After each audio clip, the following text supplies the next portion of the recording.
previous item dragged it all up.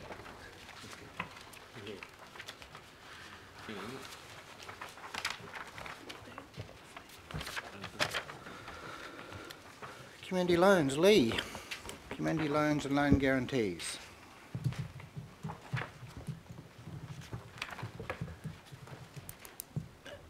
Good afternoon, Mr. Chairman and councillors. This report provides you with an update on the status of community loans and loan guarantees.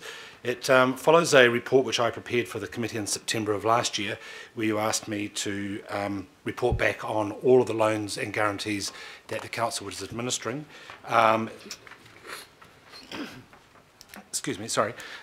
Effectively giving you the first overview of all the community loans since amalgamation in 2010. The exercise proved to be larger than what we anticipated, but it also provided us with an opportunity to review all the loans and guarantees. To the best of our knowledge, we have now identified all the loans and guarantees. We even went to the extent of going to the banks and re-verifying with them whether they had guarantees that we were unaware of. And the reason I made that comment is throughout the last couple of years we've had organisations approach us telling us they had guarantees of which we had no record of, and we've had to work backwards to deal with them. Currently, Auckland Council have community loans of approximately $12.8 million, but of those loans, 2 of them represent $10.5 million, and they're actually shown in the schedule which is attached to the report. The balance of the 43 loans makes up around about the remaining $2 million of loans. 41 of the loans were carried over from the previous legacy councils, and Auckland Council has approved only 3 or 4 loans itself. In the exercise that we undertook, we identified 2 loans that were on our schedule which related to the Waikato District Council. We have advised Waikato District, and today we're seeking your approval to remove them from our list. We also identified 2 very old loans which, as a result of a lack of records, they date back to 1989, so it's 26 years ago.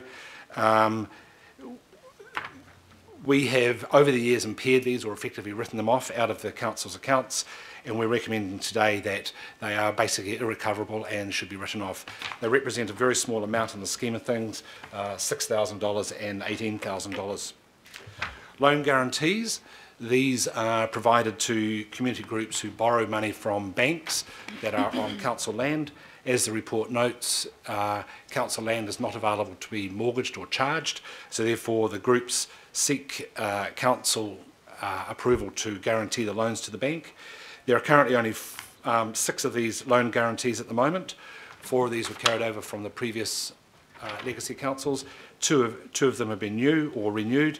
The Muriwai Surf Club was a new loan guarantee, which was subsequently converted to a community loan, and one other loan was just simply renewed, a loan guarantee. As noted in the report as well, there are a number of loans which are currently taking up a bit more of staff time as we have to administer them. As noted there, the Waitakere Badminton Association, or Badminton Waitakere, and Herne Bay Ponsonby Rackets Club, both those entities have approached us seeking assistance and guidance about how they would go about restructuring their loans. Those discussions have really only just started, and we are waiting for a formal approach from them. We have simply been giving them guidance on the process that they would need to follow. I'm happy to answer any other questions. Just noting for the record that Councillor Hulse is declaring a conflict of interest to her husband being a member of the Swanson RSA. Swanson RSA and the best fisherman in the Swanson RSA Fishing Club. I just want that on the record. Councillor Fletcher. Mr. Chairman, I was just going to move, and in doing so, acknowledge the comprehensive work that Lee has undertaken on our behalf.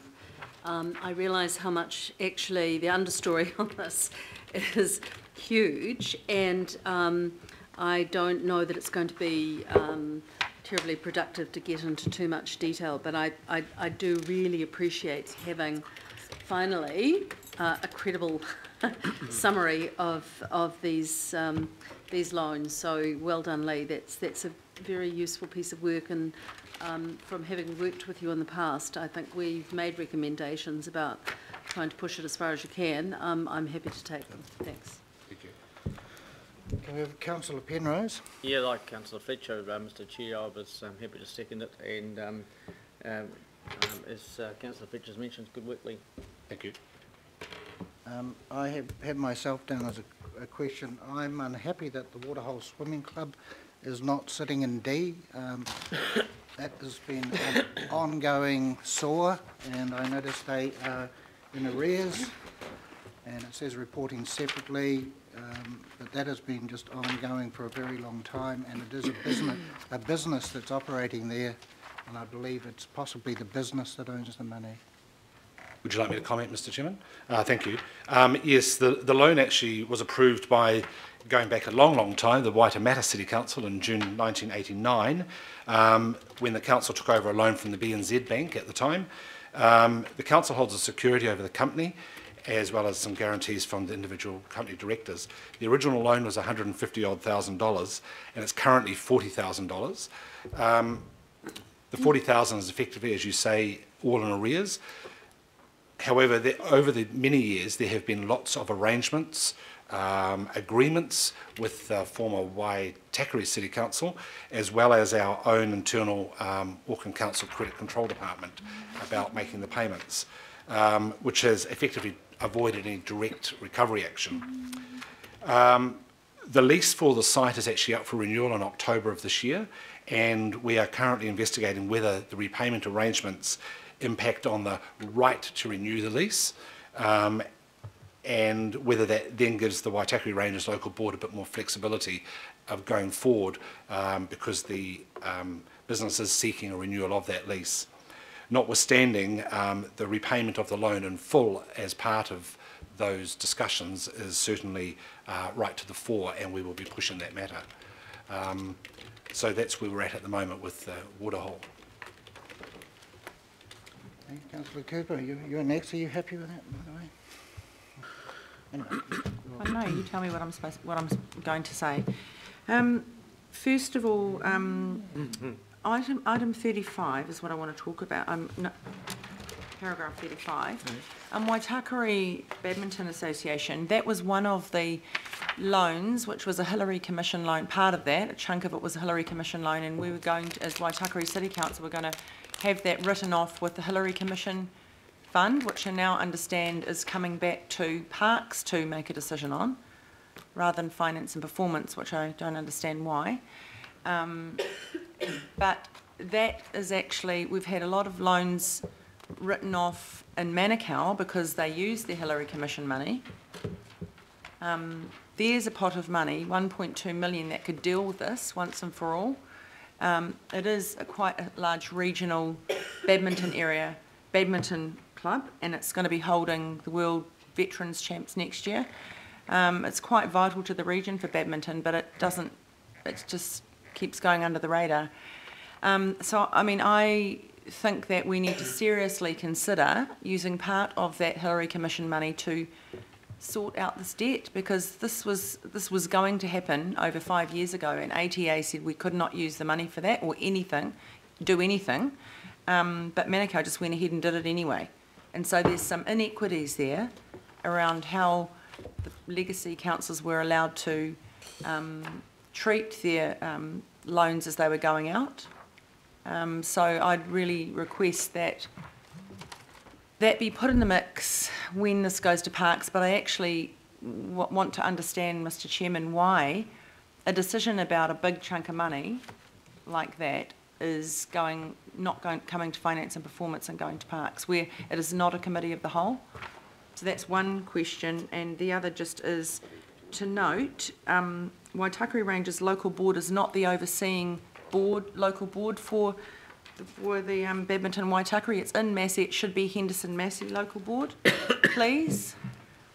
In 35. My apologies, Councillor. No, it's just that they'd probably wonder why you are bringing it to them. You are correct, Councillor. My apologies. And they have no knowledge of it, whereas Henderson Massey are very au fait with it. Thank you. So so I just want to understand that, Mr Chairman, because I don't think that's, yeah.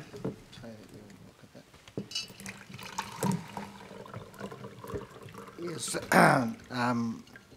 Sue will respond, but Sue, you can respond.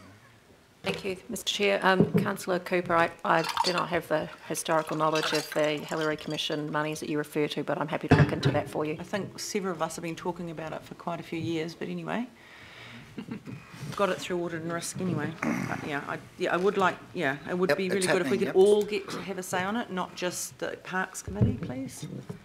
Sue's on to it. Councillor Darby.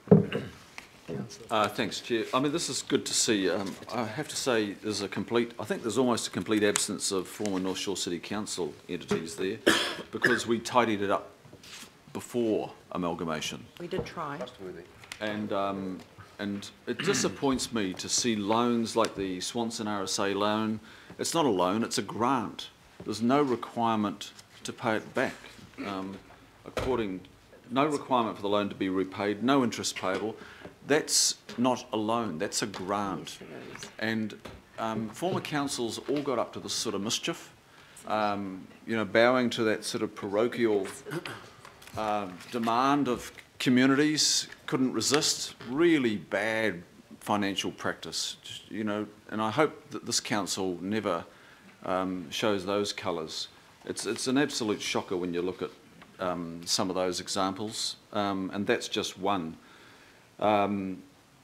So I do have a question though, Mr Chair, and that is, I look at recommendation A, and then I'm trying to reconcile that with paragraph 13. So on one hand, we're noting that we're administering these loans in accordance with terms and conditions, but then there seems to be an out in 13, depending on the circumstances of the borrower. So which is it? Are we administering the loans by the terms and conditions, or are we creating a nice big back door for people? One assumes there is variability between the loan and guarantee agreements. Through you, Mr Chairman, you're correct. Really, I would be reading paragraph 13 first, so the interest rates on the loans do vary, and that is reflective of the various policies of the former councils. Many of the loans in Franklin, for instance, are at 0 interest rate, whereas the loans from the former Auckland City Council are typically at 4.5% per annum. And so there were different circumstances surrounding how the loans came about in the first place. And so recommendation A, all due respect, I think is correct in as much as that they have been administered according to what the loan agreements provide. That's what was intended with what I was writing. Some are on 0%. That's correct, Councillor. Very competitive rate. So in effect, the loan is actually far greater than the face value. That's one way of looking at it, yes. Non-compounding loan. Excellent report, Lee. I think in Japan you actually have to pay the bank to take your money.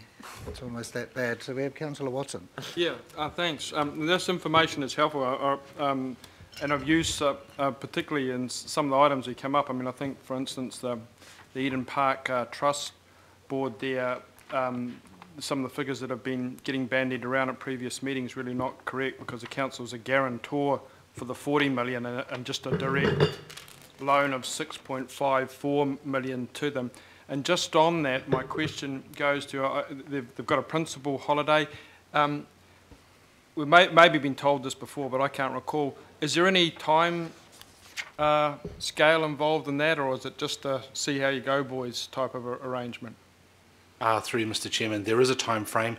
I don't have that information with me at the moment, and if you'd like, I can get it to you. Sure, appreciate that. Thanks. We have a mover and a seconder, please. Still here. Done. Oh. Can't see you on the left. Councillor Casey. I've been moving too much. Okay, Councillor Casey. Just to follow up on Eden Park, it'd be true to say that I've certainly been in several meetings where the former Chief Executive of the Regional Facilities Auckland described the state of Eden Park's finances as precarious and that their loan was at risk. So can you categorically state that, to all intents and purposes, when you say regularly, interest paid regularly, they haven't missed a payment or anything like that we should be worried about? through you, Mr. Chairman, I can hand on heart so they have not missed a payment on their interest payments as required under the agreements. Great stuff. My second question relates to just a funny wee thing at the back of your report that says we want to be exempt from the provisions of the Anti-Money Laundering and Countering Financing of Terrorism Act. Yes. Why do we want to be exempt from that? Can you help, Sue? I think maybe the former banker in the room might help you out there through the chair. The reason for that is that we are not a bank. We're not operating as a bank, so we're not actively trading. But however, there is a piece in the legislation that we do need to seek exemption and have that exemption noted. Is it not in our interest to be part, No, it's not in our interest? No, Councillor Casey, it's not in our interest. That the reporting requirements are onerous, they are costly. Thank you.